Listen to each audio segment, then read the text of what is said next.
વિકસિત ભારત અભિયાન બિલ્ડથોન કાર્યક્રમ અંતર્ગત શ્રી ગળતેશ્વર મહાદેવ હાઈસ્કૂલ ખેડા જિલ્લામાં ગુજરાતમાં આવેલ છે. ટીમનું નામ છે સ્વદેશી, પ્રોજેક્ટનું નામ છે ગ્રીન બ્લોક, ટીમનું નામ છે ગળતેશ્વર. મારું નામ ચાવડા રોશનીબેન શૈલેષ કુમાર છે. મારું નામ ચાવડા ગોપીબેન સુનિલ કુમાર છે. સમસ્યા: ભારત દર વર્ષે લાખો ટન પ્લાસ્ટિક કચરો ઉત્પાદન કરે છે. મોટાભાગનો કચરો કચરાપેટી અથવા જમીનમાં રહે છે. પરંપરાગત ઈંટ બ્લોક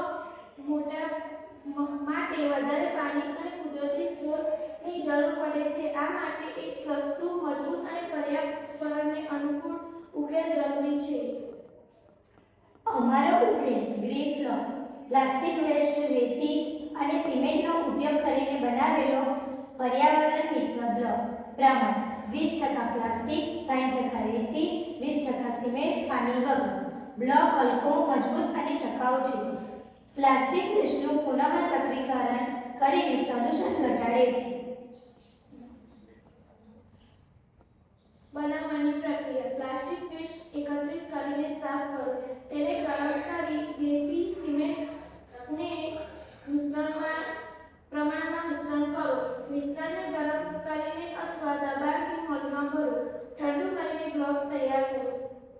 ગ્રીન બ્લોક બનાવવાની વિશેષતા: પાણી વગર તેમાં પાણીની જરૂર પડતી નથી. તે હલકો છતાં મજબૂત અને સસ્તો અને ટકાઉ છે. પુનઃચક્રીકરણ કરી શકાય તેવો છે. પ્લાસ્ટિક પ્રદૂષણ ઘટાડે છે.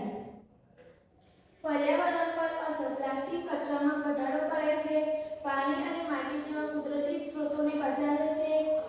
બાંધકામનો કાર્બન ફૂટપ્રિન્ટ ઘટાડે છે. સસ્ટેનેબલ ડેવલપમેન્ટ તરફ એક મોટું પગલું છે. ભવિષ્યમાં ઉપયોગ: સસ્તા રસ્તા, ફૂટપાથ અને નાના બાંધકામ માટે ઉપયોગી.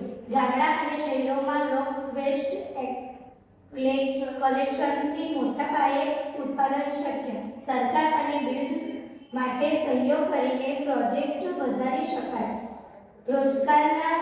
રોજગારીના નવા અવસર ઊભા કરી શકે છે. નિષ્કર્ષ: ચાલો મળીને હરિયાળ અને સ્વચ્છ ભારત બનાવીએ. નમસ્તે.